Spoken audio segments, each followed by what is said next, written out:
don't mean any disrespect. No disrespect taken. Well, I just wanted to tell you, during the 2016 elections and stuff, you were on the debate stage. I wasn't on the 2020 then, I'm sorry. I wasn't on the debate stage then either. I swear you had. You know what? That was Tulsi Gabbard. Don't confuse me. Now,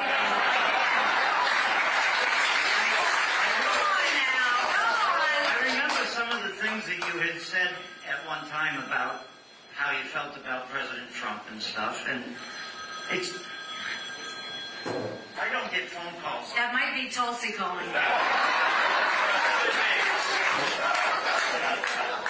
But I really did think that you had an axe to grind or whatever. I don't.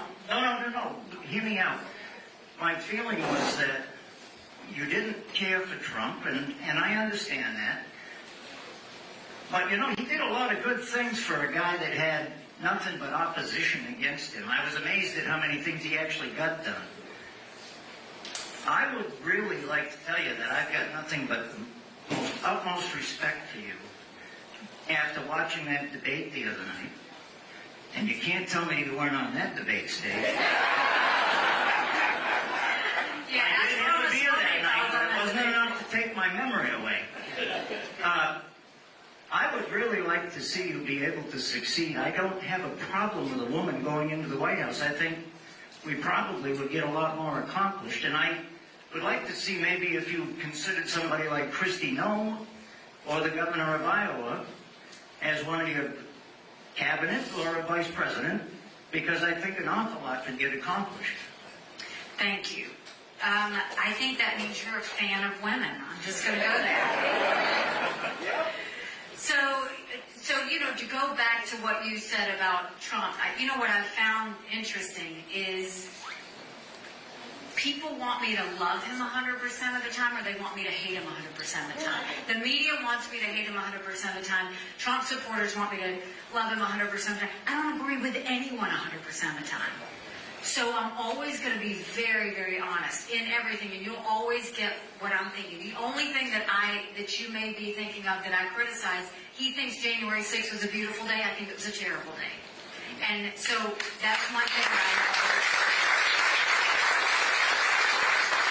But I have been on record as saying he was the right president at the right time, and I saw he never got a moment's peace or an ounce of credit. He never did. You know, when it comes to my presidential pick or cabinet members, you know, I'll tell you, just like when I was governor. When I was governor, I always think, you know, people always are like, what are you going to do with Congress first? That's the wrong question. You control what you can control first. And so what I did as governor, I replaced the head of every agency. That's what I will do as president. We'll replace the head of every single agency. As governor, I sent people into every agency to clean it up.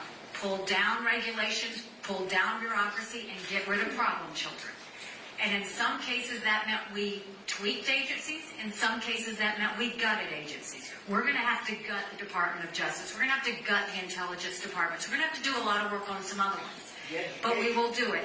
And education as well. We'll send all that down to the states. But what I did also is I didn't appoint people to my cabinet that even necessarily voted for me. I appointed people who I knew understood their constituency.